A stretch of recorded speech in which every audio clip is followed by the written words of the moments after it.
Yeah, so I'm Will. I'm from Massachusetts, Boston. Yeah, well, we were sitting down and trying to figure out what my passive noise should be, and one of them said, "Oh, you're from Boston. It should be Boston, Boston." I was like, "Okay, no, I like it. I like it." Yeah, so like I said, I'm from Boston, Massachusetts, and I served 10 years in the U.S. Air Force, some years in the Massachusetts Air National Guard, and I did 2 years as a city councilor.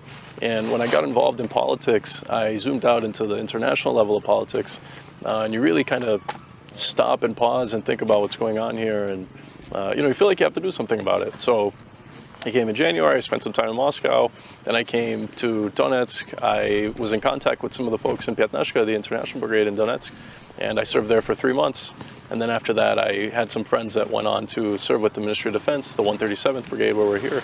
And they said, "Well, come on, it's great." And so I decided to join them, and here we are. You said good skill. I didn't say it. Yeah, no, I had training. I had academic training. I was an E6. It's a tech sergeant. My job was air-based defense. It's military, police, security forces. We deal with things like drones and other things, other problems, internal, external. And yeah, I've definitely been able to apply some of those skills, leadership skills as well here. Yeah, well, I mean, look, I've heard that question come up a lot, and what I say to that is the United States and Russia are not at war. The United States has done things that are very provocative, very bad. It's been involved in other people's politics, other nations' interests, and should not be doing that. I always say, and Sergei Lavrov said this a couple of weeks ago, I think that the country is ran by different people than the people that live in the country and feel a different way.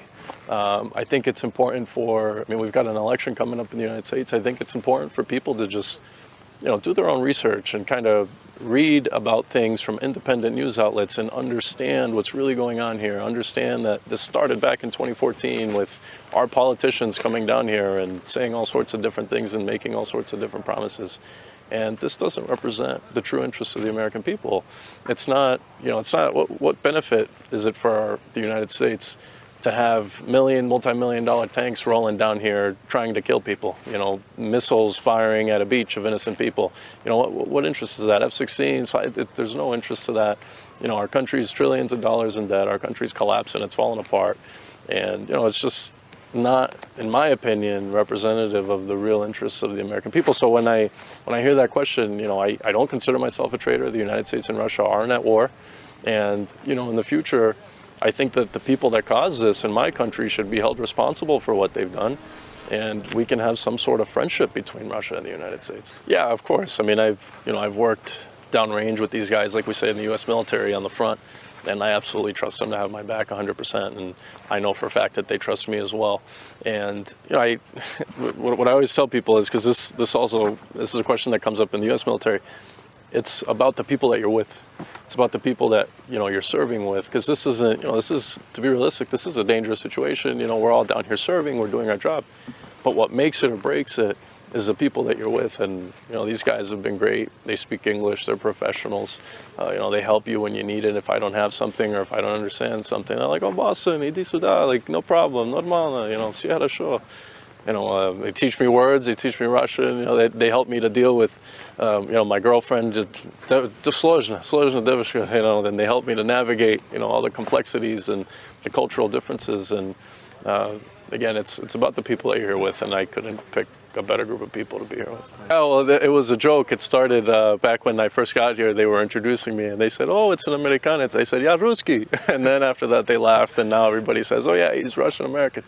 But no, I love these guys. They're too kind, and I appreciate the warmth and the openness that they've had for me. I can't express it. It's crazy. I mean, it's propaganda, right?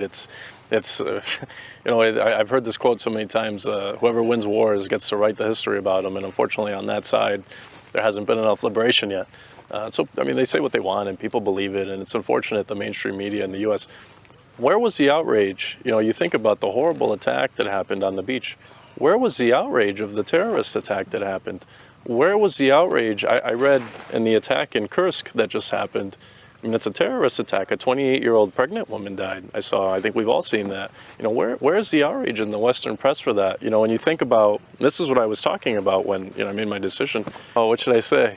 Let's see, what should I say? Победы будут за нами, да? Важно, очень важно, я думаю.